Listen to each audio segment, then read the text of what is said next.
Слава Украине, привет всем от Полонского. В Кремле сейчас, в Кремле говорю, конечно, не в Кремле, а в Санкт-Ленинграде начались переговоры Трампа, да, что-то я заговариваюсь, Трампа, Путина. Говорю, вот видите, да, я говорю про Путина, говорю Трамп. Нормально, да? Вот так вот. То говорю про Путина, а что-то Гитлер приходит на ум. А вот теперь Путин, Трамп. Какие-то странные ассоциации, не находите, да? Да, начались переговоры посланца, чуть не сказал засранца, Трампа Виткофа с Путиным, да? Ну, в какой, в какой манере эти переговоры будут проходить, понятно просто даже из видео, как они встречались, как там лебезил этот Витков, посмотрите на его жестикуляцию, вам дурно станет. Ссылка на видео внизу в описании к данному ролику, все как всегда, можете, просто мерзко, мерзко это выглядит, конечно. Что меня напрягает, это то, что они могут, вы же поймите, ну скажем так, Путин нас ненавидит, американцы нас, вот эти вот трамписты, ну, мягко говоря, не любят. Вот, поэтому о чем могут договориться те, кто нас ненавидит, с теми, кто нас не любит, ну, хороший вопрос. Поэтому доверять ни тем, ни другим, конечно же, невозможно. Трамп выпустил очередной пасквиль в своей этой горе-соцсети Truth Social о том, что без него эта война не началась бы, и Россия должна что-то делать, там, должна двигаться, как он пишет. Ну, вы же поймите правильно, то, что он пишет, это одно, то, что на деле другое. Мне кажется, что в результате Трамп с большой долей вероятности, я не гарантирую это, но с большой долей вероятности просто предпочтет наезжать на Украину и сделать Украину виноватой во всем. Посмотрим немножечко. Вот. Пока что вот у нас тревога очередная, угроза баллистики очередная. Вот. Но Трамп это все до лампочки, он свое ломает. И вот свое ломает. Сегодня очень многих испугала статья в Нью-Йорк Таймс, которую тут же понесли наши телеграм-каналы. Ой, договор между Украиной и США подразумевает, и перечислили, помните, вот как мы в прошлый раз перечисляли, все, что только не должна Соединенным Штатам Украина, мы им на самом деле абсолютно ничего не должны.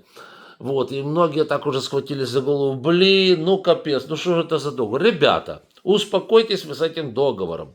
Это Нью-Йорк Таймс.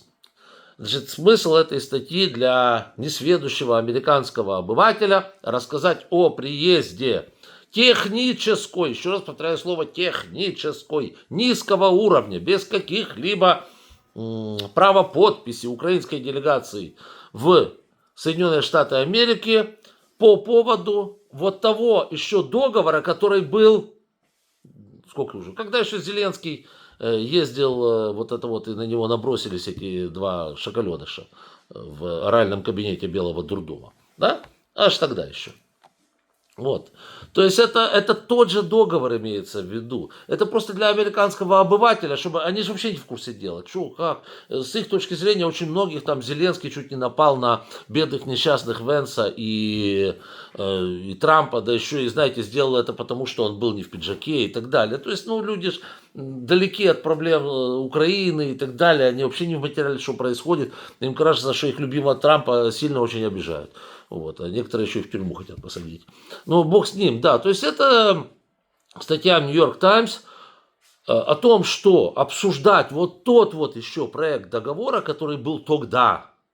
Приехала украинская делегация, подчеркиваю, низкого уровня. Там максимум, кто там есть, там зама министра. Вот, там есть, еще раз повторю, успокойтесь, там есть юристы, там есть экономисты, профессиональные, нанята специальная компания европейская, юридическая, с тем, чтобы отслеживать каждую букву этого договора, чтобы, не дай бог, не противоречил законодательству ЕС. Вот. Поэтому никто ничего вот этой чуши, африканщины, я ее называю так, когда, знаете, приезжает белый масса, белый господин, и, знаете, ну, Барон Трамп должен приехать, как Карабас-Барабас в Украину, и здесь, значит, повелевать этих налево, этих направо, этих вообще согнать, я тут буду себе дворец строить. Ну, Кавказе они хотят делать, да? Тех выгнать, а мы тут Трамп Тауэр поставим, золотой, да, там будут бородатые танцовщицы танцевать. Помните этот клип-ролик? Да, также они хотят и в Украине. Другое дело, что ничего не получится. Это же сейчас не 19 век, все знают. Они еще рот не успели открыть, все знают, что они пытаются обдурить. Поэтому успокойтесь, ничего там страшного нет. Ну, поехали наши. Наши сейчас привезут наш вариант договора. Это инвестиционный договор. И пускай они потом чухают репу. Наши там пробудут пару дней. И улетят назад. Вот, собственно говоря, и все. Эта делегация не будет подписывать абсолютно ничего. Значит, что они сделают? Они просто выкатят им наш ответ на вот этот договор. А по поводу договора Зеленский уже там очень четко сказал, что... Помните, как он, ну, если кто не обратил внимания, я вам в 2 словах сейчас расскажу, что когда Бенсент, вот этот министр финансов Трампа, привез нам дурацкий договор, вот этот вот, и стукал пальцем по нему, чтобы, значит, его надо подписать, Зеленский сказал, знаешь, что ты его стукать будешь в другом месте. А нам нужен нормальный инвестиционный договор, вот это нам не надо. Хотите сотрудничать, давайте сотрудничать. Не хотите, ну так что же мы можем сделать? Вот и все. Поэтому вот этого дерьма никто, конечно же, подписывать не будет. Тем паче с Трампом. Трампа завтра или посадят, или в дурдом, извините меня. Ну, все возможно. Дедушка явно неадекватен, да? То есть он творит вещи, которые, ну, блин, ну, на уши не натянешь, да? Вот у него медкомиссия на носу. Ты сейчас с ним наподписываешь. Поймите, тоже правильная ситуация вот с Трампом, да? Наподписываешь с ним. А он, чтобы не сесть в американскую тюрьму, объявляет себя дуриком. Все, сошел с ума. И все, не подсуден. А ты с ним там наподписывал, черт ничего. А дедушка не подсуден, дедушка все, он уже кукухой поехал, его уже с нами нет, он в параллельной вселенной. И, кстати, выглядит, что вот по большому счету где-то как-то вот возможность вот этого варианта тоже не исключена, скажем честно и откровенно. Поэтому никто с ним, конечно, ничего подписывать не будет. Абсолютно ничего. Ни наши, ни кто-либо другой. Посмотрите себя, как в этой ситуации повели, кстати, китайцы. Значит, когда Трамп ввел свои неадекватные последние, там все неадекватные, ну последние, совсем уж неадекватные проценты на Китай, значит, что он сказал? Он сказал, что он ждет звонка от Дэн Сяопина, кого угодно, Си Цзиньпиня, конечно, да? Вот, всех сейчас перечислю. И скажете, что меня тоже пора туда же, да. Всех, как эта бабка, всех внуков перечислит, пока назовет правильно того, кто перед ней стоит. Такие я. Вот, значит, он что сказал, что Си Цзиньпинь ему позвонит, и пускай он ничего не делает, не вводит никаких новых тарифов против США. В результате что произошло? Си Цзиньпинь, конечно же, никому никуда звонить не стал. Вот, а тариф сосандалил. И было 104% для американцев, стало, по-моему, 124% или 125%. Что-то такое. Вот и все. И никто с ним даже не стал разговаривать. То есть, поймите, Трамп на сегодняшний день поставил себя в такую ситуацию, что он воспринимается мировым сообществом, ну, за очень малым исключением стран, я не знаю, что ли, шутом Гороховым. Я даже не знаю, как. Вот как-то так. Знаете, он воспринимается несерьезно. Как какой-то шлепер, который сегодня делает одно, завтра другое, послезавтра третье. Потом, вот смотрите с его этими тарифами. Сандалил тарифы, потом высандалил. Уже друзья же заработали уже, да, которые там были в курсе дела. Ну, я не утверждаю, что это так и было. Я не могу утверждать, потому что я со свечкой не стоял. Но я высказываю свое замечательное предположение, да.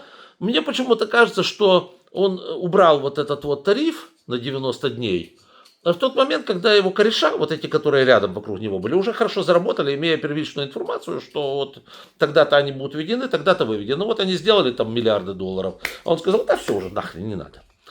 Отменяем это. Пацаны, вы заработали? Ну да, заработали. Все, зашибись, карманы пухнут от бабла. Все нормально, уже и внуков обеспечили, и правнуков. Все, хорошо, отменяют.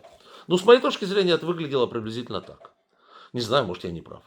Вот. А вы, кстати, пишите, вот, да, прав я или не прав в этой ситуации. Но у меня такое вот чутье, знаете, что вот не хотелось бы быть правым в этой ситуации, хотелось бы быть неправым.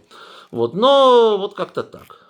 Так что, да, еще интересный момент по поводу Соединенных Штатов. Уволили командующего американской военной базы в Гренландии, да. А знаете, за что? В связи с утратой доверия. А знаете, в чем утрата доверия была? Когда Венс приехал в Гренландию, с ним в Гренландии там не захотела ни одна, он же хотел по домам ходить у людей и поагитировать их за вступление Гренландии в США. Не нашлось ни одного, подчеркиваю, ни одной семьи, ни одного дома, который согласился принимать этого Венса у себя. Просто за чашкой чая, просто побакланить. Ни одной не нашлось семьи. Вот это я понимаю единство, да, такое конкретное. Гренландия это Дания, Гренландия это не США. Если мы и отделимся от Дании, как они говорят, то мы будем Гренландией, мы не будем США. Да, сейчас уже там они виноваты. Да, в этом оказался виноват, значит, вот этот вот командующий военной базой. Чем он, черт, был виноват, я не знаю. Но, видимо, он должен был сделать так, что все гренландцы перед ним, значит, политесы должны были перед этим Венсом, господи, прости, предпринимать. Никто этого, конечно же, делать не стал. И его, собственно говоря, оттуда взяли и прогнали. Ну, вот вам, собственно говоря, и вот эти товарищи. Да, и по поводу корабля, который эстонцы не то что захватили, но остановили. Это, ребята, очень важный прецедент. Это уже не прецедент. Первыми были все-таки шведы, потом были немцы. Сейчас эстонцы, значит, остановили танкер российского этого теневого флота. Очень важный момент, да. Тот, кто пишет, да нет, это ерунда, у них много этих кораблей. Да много, конечно, но они все плавают без документов. Если сейчас действительно все-таки дойдет дело до того, что будут проверять документы вот у всех этих посудин, все они старенькие, скажем так, самому молодому там 15 лет, для танкера это много. Вот, там и 20, и 25 лет есть и так далее. Если сейчас начнут проверять все их документы и докапываться до каждого корабля, что у тебя за владелец, кто ты, что у тебя за флаг, вот этого корабля оказался левый флаг Джибути, никто им не давал этого флага. Вот, то там вообще весь этот флот Путина, он просто-напросто остановится за 5 минут и больше уже никуда плавать не будет. Вот так вот. Так что, ну, посмотрим еще, как оно будет, но... Да, вот. И еще, значит, по Китаю и Соединенным Штатам Америки. Китай от этих санкций, которые они там обоюдно... Не, он пострадает, конечно, он пострадает, но вы знаете, скажем так, в Китае он пострадает меньше, чем США в результате. Объясняю почему.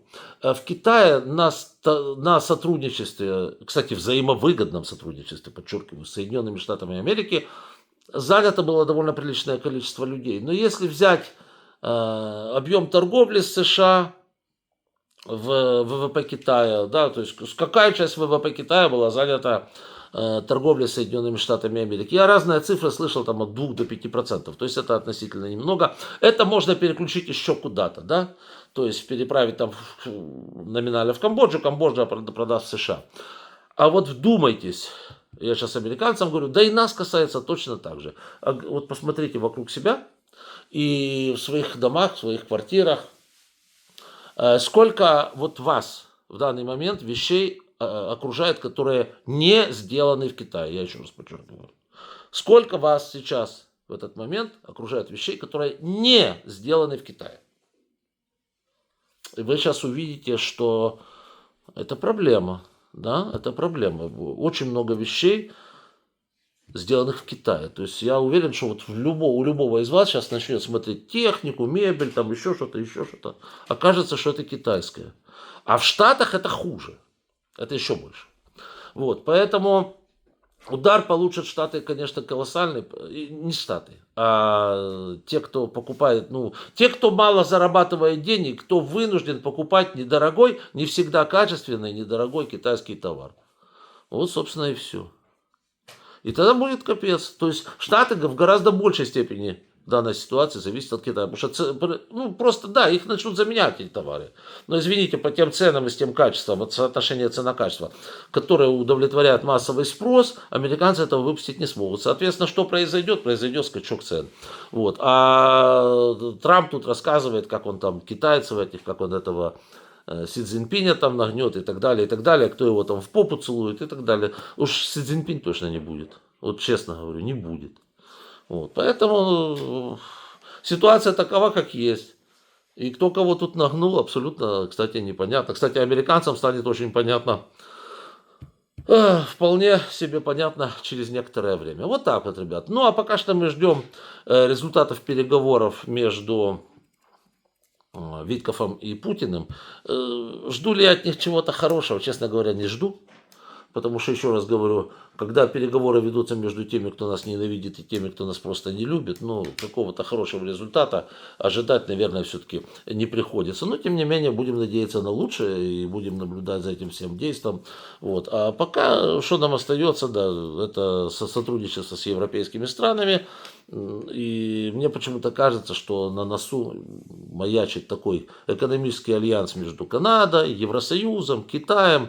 Вот, но с другой стороны, Китаем, Японией, Южной Кореей, а Соединенные Штаты останутся, вот как хочет Трамп и трамписты, где-то там на отшибе, спорить с Гренландией о военной базе и с пингвинами о рыбе.